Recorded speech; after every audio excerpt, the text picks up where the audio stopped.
biggest weakness I had in my game when selling cars was closing deals. I really want to dive into the part of the process that I think we all feel like once we get it is the most fun. The part of the process that when we don't really feel confident in it could be the most intimidating. And the part of the process that I feel like feels the most like a little bit of a mental warfare, and that's overcoming objections, negotiating with customers, being able to identify real objections, isolate objections, sales techniques, and ultimately closing deals. Because I know personally for me, when I first started selling cars, ironically enough, my first promotion in the car business was as a closer, but the biggest weakness I had in my game when selling cars was closing deals.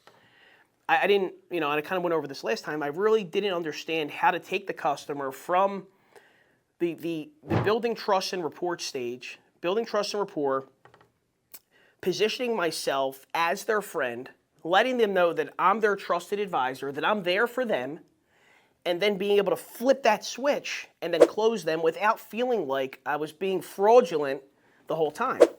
I didn't understand how to I didn't have that finesse yet. I was able to develop that, I think by default, because at some point I just got frustrated with teaching them how to buy a car from somebody else. I got frustrated with giving them all of the information necessary to make an educated decision, but ultimately to buy a car from somebody not Anthony Mazzone. I got fed up with that, and I also started to develop two things. One, a sense of worthiness that I deserve the right to make money. Profit's not a dirty word. Anyone that you're selling a car to, they go to work every single day and they make money, and they don't feel bad about it. So why should I feel bad about it?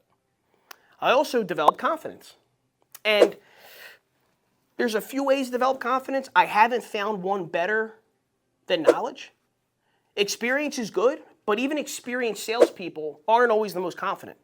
Just because you do something for a long period of time doesn't mean you're doing it right or doing it well.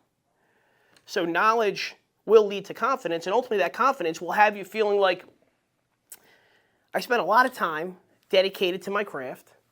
I spent a lot of time sharpening my tools. I spent a lot of time trying to get better.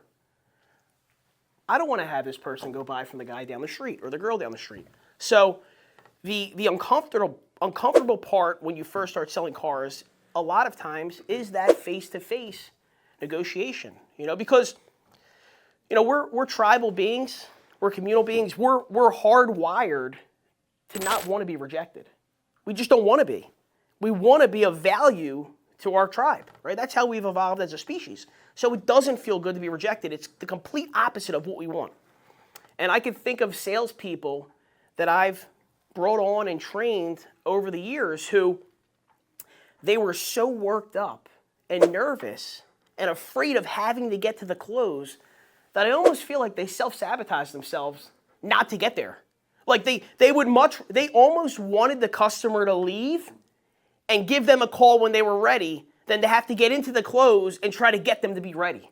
It's very strange if you don't understand why we do that, but I'm a salesperson. I get it. I was new too, right? So if you're new to the game, just know that, or even if you're a veteran, the anxiety you feel in your stomach when you have to come over and you have to lay that pencil down and the back and forth starts, that's normal.